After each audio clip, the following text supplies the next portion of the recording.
आज की कहानी है गलत आदत। एक वक्त की बात है। बादशाह अकबर किसी एक बात को लेकर बहुत परेशान रहने लगे थे।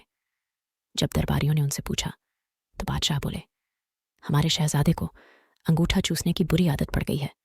कई कोशिश के बाद भी हम उनकी यह आदत छुड़ा नहीं पा रहे हैं। बादशाह अकबर की परेशानी सुनकर किसी दरबारी ने उन्हें एक फकीर के बारे में बताया, जिसके पास हर मर्ज का इलाज था। फिर क्या था, बादशाह ने उस फकीर को दरबार में आने का निमंत्रण दिया। जब फकीर दरबार में आया तो बादशाह अकबर ने उन्हें अपनी परेशानी के बारे में बताया। फकीर ने बादशाह की पूरी बात सुनकर परेशानी को दूर करने का वादा किया और 1 हफ्ते का समय मांगा। जब 1 हफ्ते के बाद फकीर दरबार में आया तो उन्होंने शहजादे को अंगूठा चूसने की बुरी आदत के बारे में प्यार से समझाया और उसके नुकसान भी बताए।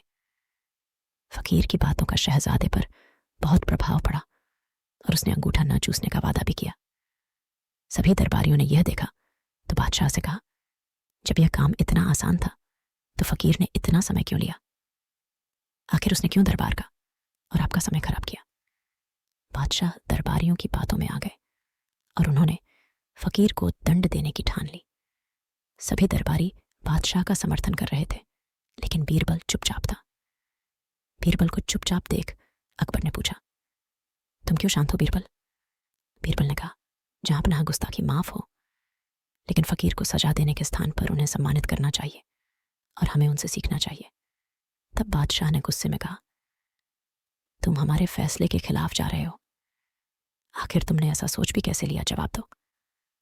तब बीरबल ने कहा, महाराज, पिछली बार जब फकीर दरबार में आए थे तो उन्हें चूना खाने की बुरी आदत थी।